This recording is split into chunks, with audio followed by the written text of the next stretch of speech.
Hello everyone. Today I will be demonstrating differential diagnosis and examination for three conditions: subacromial pain syndrome, rotator cuff tear, and tendinopathy, biceps and supraspinatus tendinopathy. We'll go through examination in step-by-step process. First, we have to see whether there is any red flags over there or not. The first red flag that we have to see over here is the cervical cause, okay, or cervical radiculopathy. It can be because of the disc at C5 C6 level. C5 C6 level, when it is damaged, when the disc bulges are there, it can mimic the shoulder pain over there. So we have to ask patient that whether he or she is having any kind of radiating pain or any paresthesia like tingling numbness over there in the shoulder aspect, especially below the elbow. And if it is positive, then we have to go for the cervical neck examination in detail.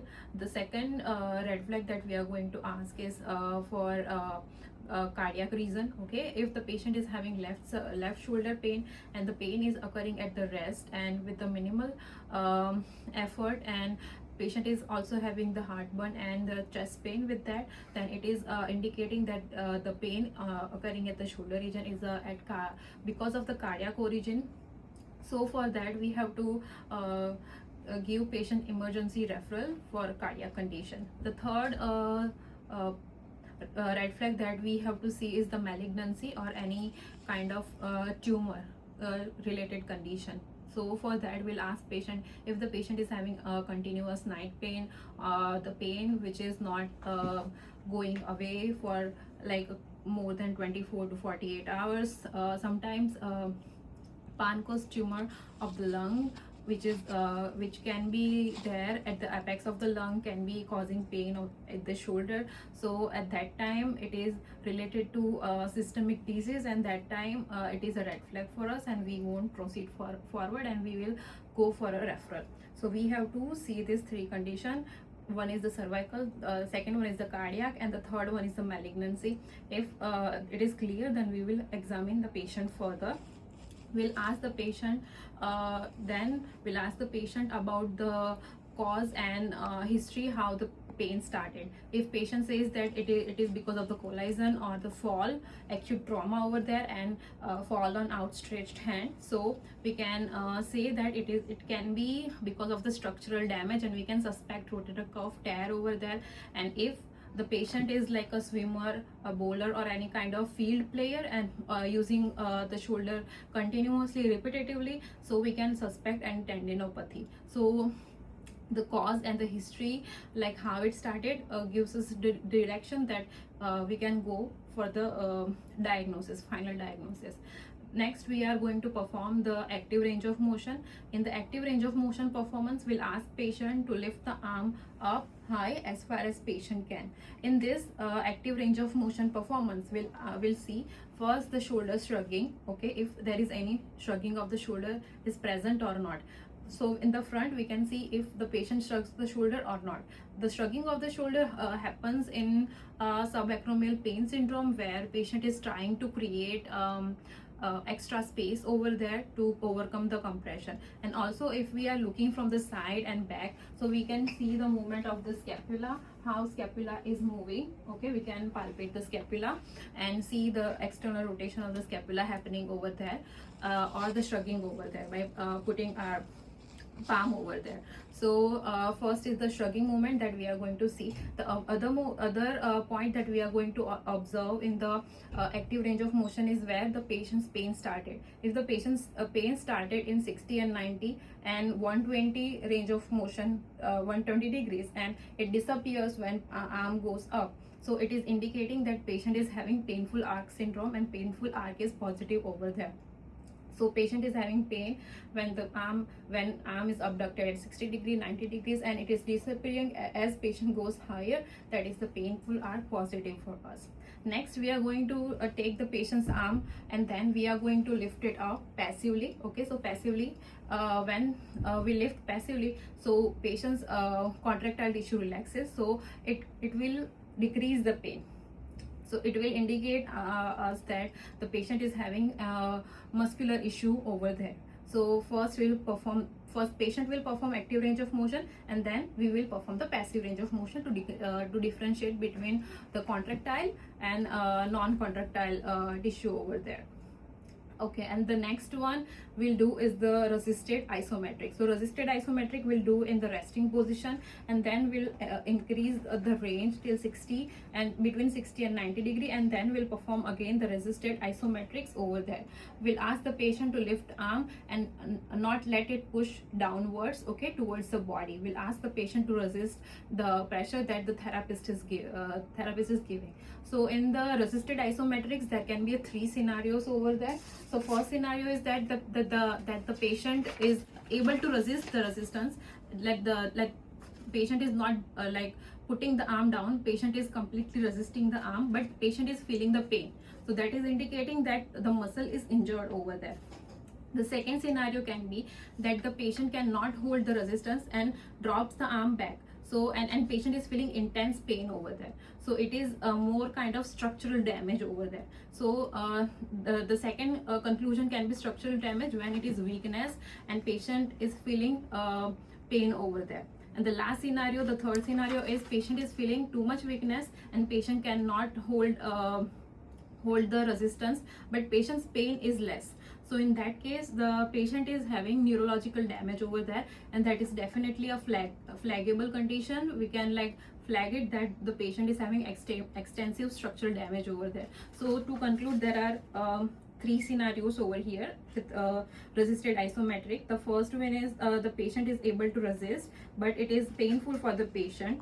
In that case, it will be tendinopathy. Patient is showing weakness and unable to hold the resistance. In that case, it will be a structural tear. And the third one is the patient has no pain and cannot hold the arm too. So in that case, it will be a full thickness tear, or it can be a neurological involvement.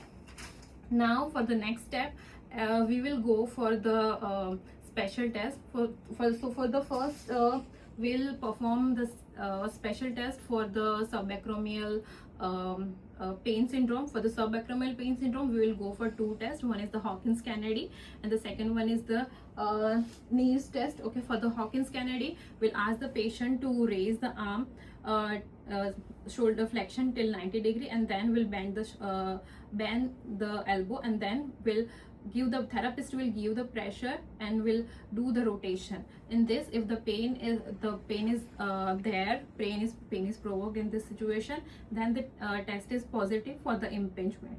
The next one is the knee impingement test. In the knee impingement test, the therapist will stabilize the scapula. The one hand is at the scapula, and then therapist will fully rotate the arm, okay, and then passively lift it up.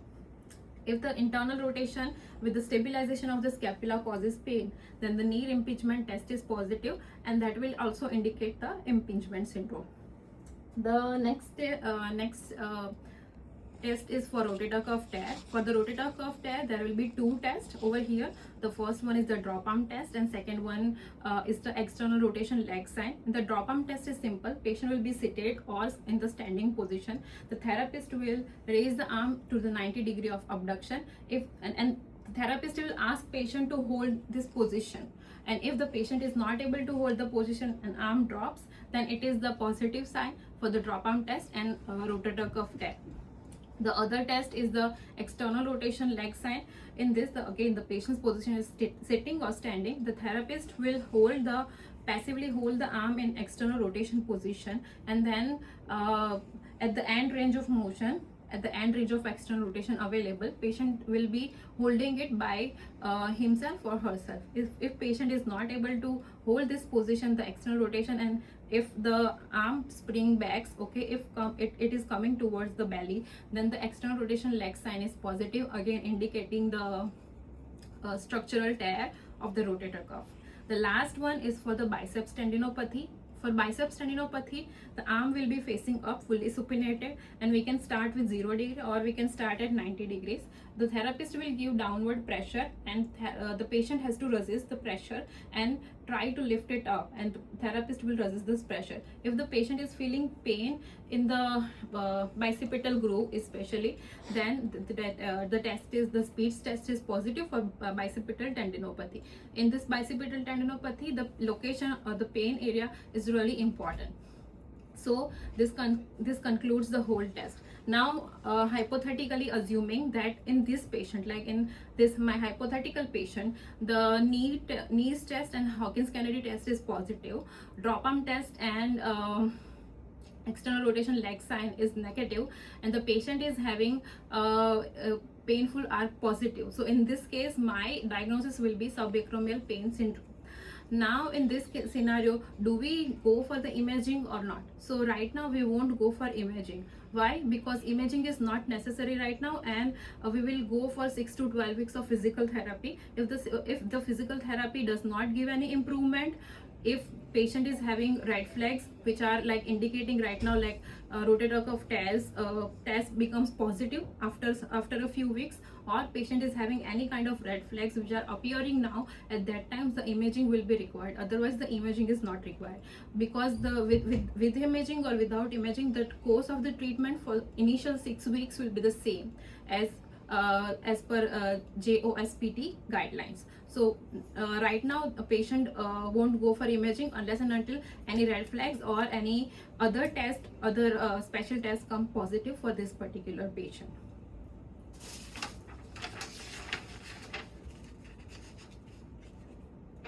Okay, so that concludes that how to differentiate between 3 conditions, that is subacromial pain syndrome, tendinopathy and structural tear. So whenever this cluster of test becomes positive along with the mechanism of injury and along with painful arc syndrome, we can say that it is subacromial pain syndrome with tendinopathy. That's it. Thank you.